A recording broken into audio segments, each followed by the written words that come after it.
the local resources while framing syllabi and pursuing research. I once again emphasize that if the uniqueness of Burdwan, which has a rich history and a glorious present, is exploited to the full, both in teaching, learning and in research, the university will not only cater to social needs but also achieve a new glory of its own. Right now, we are standing at a crucial juncture of the history of our country. The 150th birth anniversary of Gandhiji has already begun across the globe, and the 200th birth anniversary of Pandit Ishwar Chand Vidyasagar is just 1 year away. This is truly a historic moment for all of us. But how should we celebrate this moment? Should we worship them as idols and offer floral tributes only? They instead should be considered as lighthouses not only to us but also to the entire human civilization.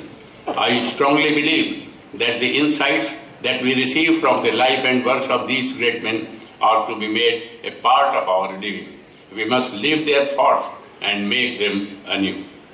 My dear students and the teaching and the non-teaching staff of the university, you can really learn a lot from the life and works of Pandit Ishwar Chand Vidyasagar. Learn from him what we call fortitude. Consider the hardships that he had to overcome as a student. Learning was never a gift handed over to him. He had to earn every bit of his knowledge with much toil.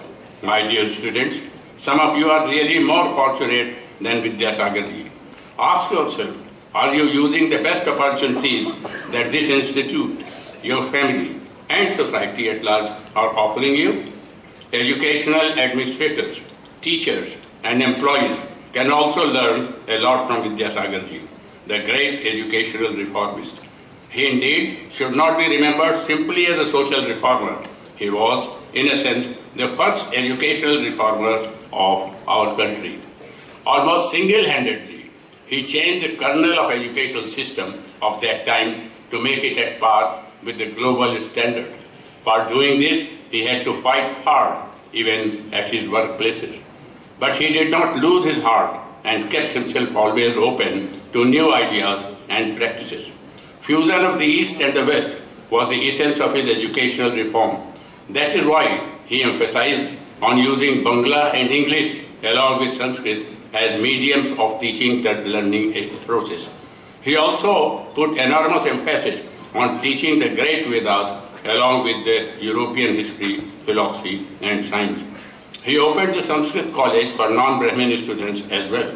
How many of us now remember that it was he who introduced tuition fee and admission fee in Sanskrit college to systematize education? He was a free thinker and was ahead of his time. Learn from him to think freely without any kind of prejudice. While saying this, along with Vidyasagar, I also remember Gandhiji.